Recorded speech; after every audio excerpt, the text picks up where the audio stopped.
อาถามหาเทนตนแก้วแถมเล่าว่าพันเตคะแด่เจ้ากูการที่รักษาเนื้อตนตินมือบอกฮือยุบฮือกรรมอันเป็นบาปและเป็นโทษนั้นมันเป็นสันใดเล่ายาขอจุงเทศนาแถมพ่องเตะมหาเทนเจ้าจริงกะว่าดูราพรานชื่อว่าอย่าได้ลักเอาของตานอย่าได้ฆ่าสัตว์อย่าได้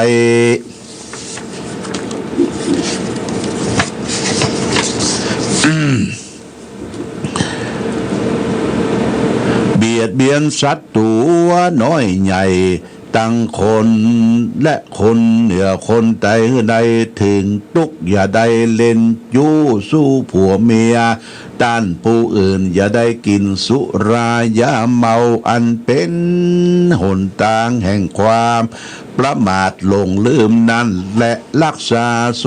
ปากนั้นอย่าได้กล่าวกำฮึกหยาบจาถามฟันลาบซาฟันแตงและกล่าวกำจุรายผู้อื่นมากล่าวกำสนสอคือตานได้ผิดกันอย่าได้ปากบอนสอนรู้กล่าวกำร้ายอยู่ฮือตานได้เสียคองนะกำจุรายต่อผู้อื่นกล่าวกำสนสอคือตานผิดกันอย่าได้ปากบอนดอนเศร้ารักษามโนตวานตั้งใจตนนั้นเราอย่ามีใจกึดไกรูปอามเอาเขาของตานอย่าได้ผูกเวรหมายมั่นแก่ตานอย่าถือเอามิจฉาทิฏฐิตั้งอันบอดีผิดหลากต่างอันมาเป็นสาระที่เปิ้งเป็นหลักเป็นฐานการรักษากายตัวเราวาจากาอูและใจเรียกว่ากายกรรมวจีกรรมมโนกรรมนั่นแหละทิฏฐกาพรานผู้นั้นมันก็มีความสลังสังกาแถมเราจริงไว้สาธามมหาเถรเจ้าปัญหาว่าพันเตคาแด่มหาเถรเจ้ากล่าวว่าสมณะที่เปิ้งเป็นมันสัจจังนั้นจริงใดแก่อันใดจ้ามหาเถรเจ้าจริงกล่าวว่าสารณะตีเปิ้งอันยังส่วนว่าพระธรรมนั้นเป็นต้นว่าพระแก้วเจ้าทั้งสามดวงพุทธังสรณังคัจฉามิธัมมังสรณังคัจฉามิสังฆังสรณังคัจฉามิกล่าวตัวโดยอันย่ออันแคบคือใดแก่พระพุทธเจ้าพระธรรมเจ้าพระสังฆเจ้านี่แลเป็นแก้วดวงสามดวงอันจอ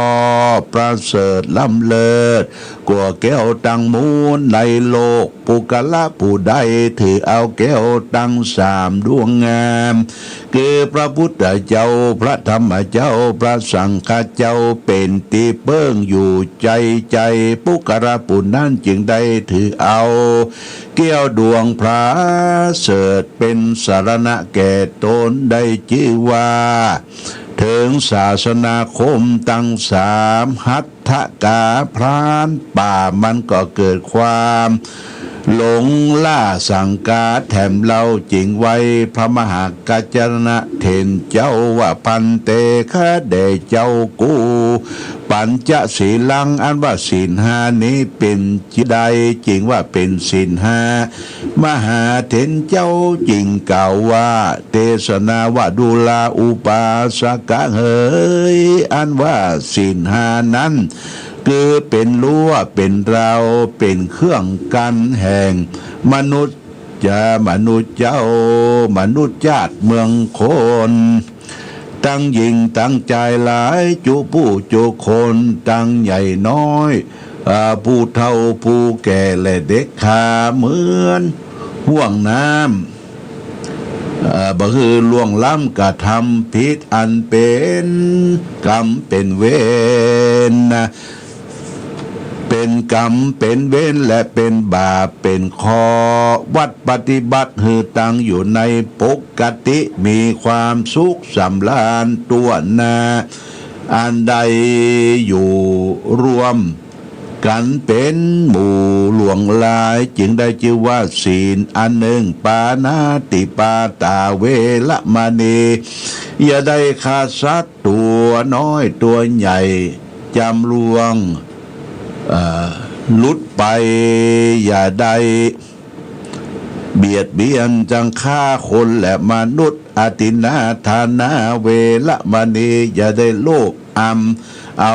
ของแห่งตานผู้อื่นมาเป็นของตัวอันจักปะหือมืดมัวเป็นบาปอันหนึ่งเรากาเมสุมิสาจาราเวละมณีอย่าได้มักเล่นจู้สู้ผัวเมียแห่งตานอันหนึ่งมุสาวาตาเวละมณีอย่าได้กล่าวกรรมอันมีบ่มีว่าคือว่าจุพลางล่ายต้านผู้อื่นอย่าได้กล่าวกรรมหยาบจ้าสาหาวแก่ต้านอย่าอวดอู้รวงพางอันหนึ่งสุราเมลยะมัจจะปมาทัฏฐาเวลามณีอย่าได้กินและดูดของอันจื่นอันขืนอันเมามีสุราเมลัยน้ำเราอย่าเมาเป็นต้นการกินแล้วก็ปาหือจิตใจฮือฟุ้งซ่านในอารมณ์ต่างหลายบ่รู้จักละอายต่อตั้งบาปกินแล้วจ้างยาผิงซาปัญญะเสียปัญจศีลาเป็นศีลห้าข้อเป็นอุบายคนทั้งหลายอยู่ในโลกนี้มีปกติอยู่กับการโดยความและสุภาพบ่ได้ขนาดพิงซาซึ่งกันและกันจะคือบุตรจำเริญแก่ต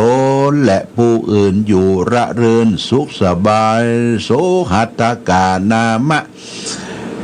นะเรจเรเตสังปุญญังพุทธันโตในกาลนั้นพรานป่าอันมีความสังกาบ่เสียงจริงไว้ถามมหาเถรเจ้าถามปัญหาไปนาว่าพันเต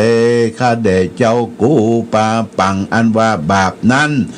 มันมีตัวเป็นเจียได้ตัวแดงดำกำเศร้าตัวใหญ่ตัวน้อยปานใด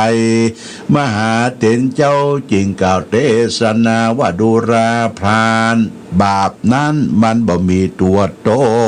นมันบ่มีสีแดงดำกำเศร้ามาเหมือนสัตว์ต่างหลายเราพอดูด้วยตาบ่หันและเป็นนามธรรมเป็นกรรมอันบ่ดีการว่าปุกละยิงใจผู้ใดได้กระทำผิดด้วยกายธรรมวจีกรรมมโนกรรมตั้งหลายและมีความมัวหมองด้วยกิเลสอันตนได้ไปกระทำได้แล้วมีความทุกข์ติดอยู่ในหัวใจกันว่ากระทำกองอันผิดเตียนย่อมได้รับความทุกข์โตมานัดใจติดตามตนไปบอกขาดสายอุปมาเป็นดังลอยกงเกียนอันติดตามร้อยตีนแห่งงัวมันลากกงเกียนไปนั่นแหละผู้กระทำผิดกรรมอนักเตียนยอมไปตกนรกใดทะลงใดทุกขเวทนาอยู่เมื่อนานตามโทษอันโตได้กระทำไว้นั่นแหละกระทำตนอันนักก็ได้รับทุกขเวทนาลำบากมากนักหนาการกระทำผิดน้อยก็ดับเสวยทุกขเวทนาลำบากอันน้อยกรรมนั้นกรรมอันโตนได้กระทำมานั้นจุประการและพานเฮยทัตตกาพรานสังกาถามปัญหาแก่พระมหาเถระเจ้าผู้เก่าก็จบก็บังคมสมเร็จเสด็จญาติโยม รานสังกาผูกที่หนึ่งจบลงไปก็ใจเวลาเทศประมาณสักเกินชั่วโมงตีเทศบางกรรมนี่เฮาเทศไปญาติโยมมันจังเป็นเจ้อเพ่เนาะตัวหนังสือนี่มันติดกันเป็นเจ้อตานี่ถ้าจะแก่เลยเฮ้ยถ้าจะแก่จะเท่าละมันติดกันเป็นเจ้อพอบอกให้ชัดก็ลัดไปเป็นบางที่บางแห่งก็สรุปแล้วว่าพราหมณ์สังกาคือพราหมณ์มาปะพระมหากัจจยนะเถรพราหมณ์ตัวนี้ก็สลังสงสัยทุกสิ่งทุกอย่างมันถามว่าอันท่านหัวมดขูดเกี้ยวนุ่งเหลืองนี่เป็นยังพระมหากัจจยนะเถรก็ว่าเป็นลูกศิษย์พระพุทธเจ้ามันก็ถามแปลว่าพระพุทธเจ้าอยู่ที่ไหนเมืองใดเป็นลูกของไปยะการยะงานอย่างเนี่ยมันมหากัจจยนะก็ถามเปิ้นบัญญัติการยะงานเปิ้นตรัสรู้ธรรมเป็นลูกกษัตริย์สละราชสมบัติออกบวชได้ตรัสรู้ธรรมพระพุทธเจ้าเปิ้นตรัสรู้ธรรมรู้กองทุกข์รู้ทุกข์สมุทัยนิโรธมรรคแล้วก็พราหมณ์สังกาก็ถามต่อไปว่าเปิ้นสอนเปิ้นฮื้อสอนเป็นจะได้พรเปิ้นฮื้อสอนเฮาได้พ้นจากความทุกข์ทางกายและทางใจมีศีลเป็นข้อต้นรักษาศีล5เป็นอาจินประจันเฮาก็จะได้มีความสุขศีละเป็นเก้าเป็นยอดแห่งนิพพานนี่พระมหากัจจยนะเถรก็เล่าสาธยายให้พรานตัวเนี้ยท่านตั้นนี่ได้ยินได้ฟังมันก็เริ่มเข้าใจทำผูกนี้ก็มาจบเต้าอี้ก่อนญาติโยมนะจบผูกที่หนึ่งก็ผูกที่หน้าก็ปุ้นเสาหน้าปุ้นวันที่21มัน21ก็จะได้นำมาเทศมาแสดงให้ญาติโยมท่านสาธุชนทั้งหลายได้ฟังกันเสาร์นี้ก็จะมีเจ้าภาพพ่อน้อยกระเสริมแม่จันทรงวงเขียนบ้านม่อนติ่นใต้แม่บัวจันนิยมยิ่งแม่คะแม่สุกดาวงแม่คะแม่อุไรดวงคำแม่คะคุณจันแก้วซักแม่คะและคุณกนกพิษชัยนาล้านนาพันสองพี่น้องเป็นเจ้าภาพกันเทศพร้อมด้วยญาติโยมท่านสาธุชนทุกท่านเด้อเอาละต่อไปหลวงพ่อก็จะได้แปลงน้ำมนต์ไล่โควิดญาติโยมไล่โควิดนะเบอร์มันมาใกล้บ้านใกล้เมืองเขาโควิดโอไมครอนเนี่ยโอไมครอนมันมาใหม่นี่นะเอาไล่ไปทำกรรมเนาะหมดแล้วมันจางไปกรรมมันพลิกมาใหม่ไม่ต้องกลัวมันเด้อเอาพระพุทธพระธรรมพระสงฆ์เป็นสรณะเป็นที่เปิ้งแก่เฮาพระรัตนตรัยเนี่ยญาติโยมนะหายใจเข้าพุทธหายใจออกโทมีสติรอบรู้ไปที่ไหนก็เอาผ้าปิดปากฉีดวัคซีนล้างมือกินอย่างก็ต้องระมัดระวังกินร้อนนอนอุ่นเนี่ยญาติโยมกินร้อนนอนอุ่นแล้วก็ไปอยู่มั่วสุมกันมีสติอยู่ตลอดเวลาไปเหนือไปใต้ก็ระมัดระวังไว้นะญาติโยมอาราต่อไปก็จะเชิญเทพบุตรเทวดาเข้าบ้านคุ้มครองรักษาบ้านจองพ่อแม่พี่น้องศรัทธาญาติโยมก่อนเน้อเชิญเทวดาก่อนปริตูนาเมตตาสเมตังปตันตาอเวคิตาจิตตาปริตังปนันตุสักเกกาเมจะรูเปคิริสิกลตเตจันตริเควิมาเนทิเปลเตจะคาเมตลวนาคาเนเคหะวัตถุเมเขเตภูมิธาเตโยจตุโรกาปาระราชายามะราชาอินโทเวสสุวรรณราชาริยเมตไตโยโพธิสัตตาวกาทโยอริยสาวกาจะปุถุชนะกัลยาจะสัมมาทิฏฐิเยวะพุทเทปัสสนาธรรมเมปัสสนาสังเคปัสสนาพุทเทสกลวาธรรมเมสกลวาสังเคสกลวาอิโตฐานะโตยาวะปรัมปราอิมัสมิงสุจักกวาเรสุเทวตานัง มุนิลวัจนังสาทโวโนสุนันตุธรรมสวนากาโรอายัมพัตันตาธรรมสวนากาโรอายัมพัตันตาธรรมสวนากาโรอายัมพัตันตาสมันตาจักวาเรสุอัทราคาจันตุเตวตาสัทธัมมังมุนีลาสัสสะสุนันตุสกโมคาทังนะโมตัสสะภะคะวะโตอะระหะโตสัมมาสัมพุทธัสสะนะโมตัสสะภะคะวะโตอะระหะโตสัมมาสัมพุทธัสสะนะโมตัสสะภะคะวะโตอะระหะโตสัมมาสัมพุทธัสสะพุทธังสารนังกัจฉามิธัมมังสารนังกัจฉามิสังฆังสารนังกัจฉามิตุติยัมปิพุทธังสารนังกัจฉามิตุติยัมปิธัมมังสารนังกัจฉามิตุติยัมปิสังฆังสารนังกัจฉามิตติยัมปิพุทธังสารนังกัจฉามิตติยัมปิธัมมังสารนังกัจฉามิตติยัมปิสังฆังสารนังกัจฉามิสารณะคัมมานังนะโมเมสัพพะพุทธานังตาวะติงสาวาระรักขาโนตันหังกะโลมหาวีโรเมทังกะโลมหายาโสสะลานังกะโลโลกาหิโตติปังกะโรสุตินทัลโลกุญจันโนจันนะปะโมโคมังกะโลปุริสาสะโปสุมาโนสุมาโนทิโรเรวะโตรติวัตโนโสปิโตคุณะสัมปันโนอนุมาจติชาดุตตโมปทุโมโลกะปัจโชโต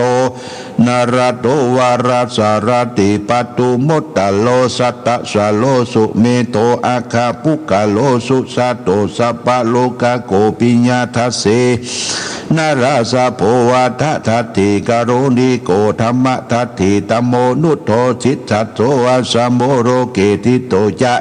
วะตังวโรปุโตจะวโรปุโตวิปัสสิจะอนุปโมสิกิสปะหิโตสัทธาเวสสะโพสุขทายโกกะกุสันโตสัตตวะโหโกนะกัมมโนลัญญัญจะโหกัสสะโปสิลิสัมปันโนโกตโมสักกายาปุงคาโวอัตเวสติสังฆาตาเยเมพุทธามหิติกากาลุณาคุณสัมปันนาสัพพะโลกาภิปูชิตาเอเตทัสสะภราพุทธาอุตตมะอาคาปุกลาเตปิสังฆคุณาสุงปิติเยอามาทังปะตังเอเตพุทธาอติตาจะมังคาราโหติสัพพตาตวิสติเมพุทเทอาหังวันตามิสัพพตาเตสังญาเนนะสีเลนะขันติเมตตาปเรนะจเตปิโนอนุรักขันโตอโรคาเยนะสุเขนัญจะอัตวิสติเมพุทเทโยนะโรสรนังกโตกปานิสัตตหัสสนิทุกขติงโนคัสสติอัตวิสติพุทธปาริตังสัมพุทเทอัตวิสัญจะทวาทสันตสหัสสเกปัญจสัตตสหัสสานินามามิศิลสาอหังเตสังธรรมัญจะสังคัญจะทะเลนะนามามิหังนามากาลานุภาเวนะหันตวาสัพเพอุปัฏฐเวอเนกาอันตรายาปิวินัสสันตุวาเสสะโตสัมพุเตปัญจปัญญาสัญจจตุวิสติสหัสสเกสัตตสหัสสานินามามิศิลสาหังเตสังธรรมัญจะสังคัญจะทะเลนะนามามิหังนามากาลานุภาเวนะหันตวาสัพเพอุปัฏฐเวอเนกาอันตรายาปิวินัสสันตุอาเสสะโตสัมพุเทนวุตตรสติอัจจตารีสัสหัสสเกวิสติสัตหัสสานินิศิลสาหังเตสังธรรมัญจะสังคัญจะอาทะเลนะนามามิหังนามากาลานุภาเวนะหันตวาสัพเพอุปัฏฐเวอเนกาอันตรายวินาสันตุอาเสสะโตนะโมอะระหะโตสัมมาสัมพุทธัสสะมหิสีโนนะโมอุตตมะธรรมสสุขวัตเสเตนิธานโมมหาสังกัสสะสุริสุตศีลสิทธิติโนนะโมอมมาตยารัตนัสสะรัตนัตยสสากุกังนะโมมากาติตัสสะตัสสะวัตุตยสปินะโมการะปะภาเวนะ วิคาจันตุปัตตวานะโมการานุภาเวนะสุวัติหุตุสัพพตานะโมการะจเตเทนะวิธิมหิโหมิเตชะวาเยสันตาสันจติตาติสรณะสรณะเอตะโลกันตะเลวะภุมมาจะเทวาคุณคานาปยวตาสัพพะกลาสัพพะกลังเอเตนะชวะเจนะเตเทวาวรกนกามเยเมลุสาเสวะสันโตสหิตุงมุนิลวจนังโสตุมัคคังสมัคคังสเปสุจักวาเรสุเทวตานาธรรมุนูยังมีกตังปุญญังสัพพสัมปติสาตกังสเปตังอนุโมทิตวสมกัสสะสเนลตาปมัตตลยิตังหุตุรักขันตุโสวิเศษโตศาสนาจโลกันจาบุติปวัตตุสัพพตาศาสนัมปิจโลกันจเทวารักขันตุสัพพตาสัตติหุตุสุเขสเปบริวเลอัตโนอนิกาสุมานาหุตุสหัสเปยาติปิลาจะโตวาโจระโตวามนุสโตวามนุสวากิโตวาอุตกะโตวาปิสัจโตวากัตุกะโตวากันตะกะโตวานาคาตโตวาชนะปตะโลกโตวาสัทธรรมโตวาสันติติโตวาสัพพุริสโตวาจันทะอธิอสามินาโคนะกุกุละอหิวิจิกามณิสัพปติสัตตลสุขรมหิสาลักขสานินีนานาพยาโตวานานาโลคะโตวานานาอุปัตวัตวานารักขังกันตุปฏิทานตุปัฏฐายตถาคตทัสสะปารมิโยทัสสะอุปปารมิโยทัสสะปรมัตถปารมิโยปัญจมหาปริจเกติโสจริยปัจฉิมภเวคปวะกันติชาติกพินิกมนาปทินภรยังโพธิปลังเกงมรวิจัญญังสัพยุตตปฏิเวตังนาวาลุกุตลาสัมเมปิสัพเปปิเนปุถะคุเนียวชิตเวสาลียทิสุปกรันเตจุติยมลติงกลิตังปริตังกลันโตยัสมานันทติโลเวกลุณจิตังอุปตะปิโตโกติสาเสสุจักวาริสุเตวตายัสนัมปฏิกหันติยัญจาเวลาสินัมปุโลกามนุสาทุปิญคิมันคิปมันตลาสปินปฏิจติปริตันตังปานิมาเหยานิทัปูตานิสัมมาคตานิภุมมานิวายานิวะอันตเลเกสเปวะปูตาสุนมนาภวันตัวโตปิสักกะสุนันสุปาทิตังตัสมาหิปูตานิสาเมตาสเปเมตังกโลกามนุจิยายะตะลักขันตาปมาตายังกินชีวิตังอิตาวะหูลังวะสักเกสุวายังรัตตังปณิตังนาโนสัมมาอทิตตากเตนะอิตัมปิธัมเมอิพุทเทรัตนังปณิตังเอเตนะสัจเจนะสุวันตุขยังวิลากังอมตังปณิตังตยัสสกะสักกยมุนิสมัยโตนะไทนะธรรมเมสมาธิกินจิอิตัมปิธัมเมรัตนังปณิตังเอเตนะสัจเจนะสุวัติโหนโตยัมพุทธเสโธปริวันนยิสุจิงสมาธิมันนันตริกันหุสมาธินาเตนะสโมนาวิจติตัมปิธัมเมรัตนังปณิตังเอเตนะสัจเจนะสุวันตุเยปุคลาทัสสตังปัสสตตาจัตตาลิเอกนิโยกนิหุนติเตทักขินายาสุขตัสสาวกายเสทุตินิมหาปลานิตัมปิสังเครัตนังปณิตังเอเตนะสัจเจนะสุวัติหุนตุ